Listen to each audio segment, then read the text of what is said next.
yazi ngalesikhathi lesincane esengispendile la eGoli ngihlala la eGoli ngalesikhathana esincane sengifundile nga-understand ukuthi why amaZulu ehleli ekwi-defensive mode, especially amaZulu lawa ase-KZN.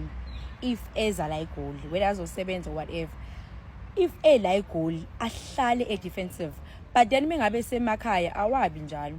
And sengiya-understand ukuthi why la eGoli amaZulu athatheka kancane, sithatheka kancane, like sazi ukuthi nje asifundile siyimpatha nje into wrong inamaZulu la eGoli. So namhlanje ngigibelile kusene taxini ngihleli kule city le engaphambi kwale eseBig City, ngithi yabo inewindi leyo city leyo. So usually mina ekseni, cause ekseni la kusuke ku staff la konke umuntu ufaka ama perfume yakhe, wonke umuntu ufaka perfume yakhe, ama perfume ahlukahlukene.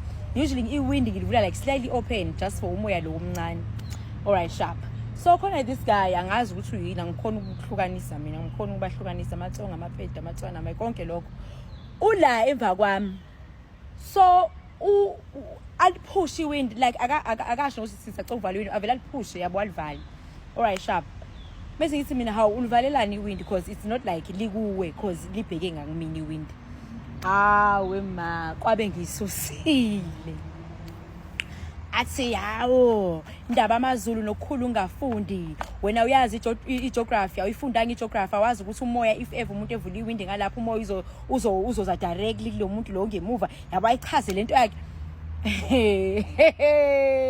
Yawo amaZulu yabo hayibo like ayikho enye indlela mhlawumbe ubungangitshela ngayo, ayikho ukuthi ngaphandle ukuthi ufaka ukuthi amaZulu awafundile igeography in ngivele ngilivule bese ngithatha inga ilo indololane yami le ngivele ngifake phakathi kanje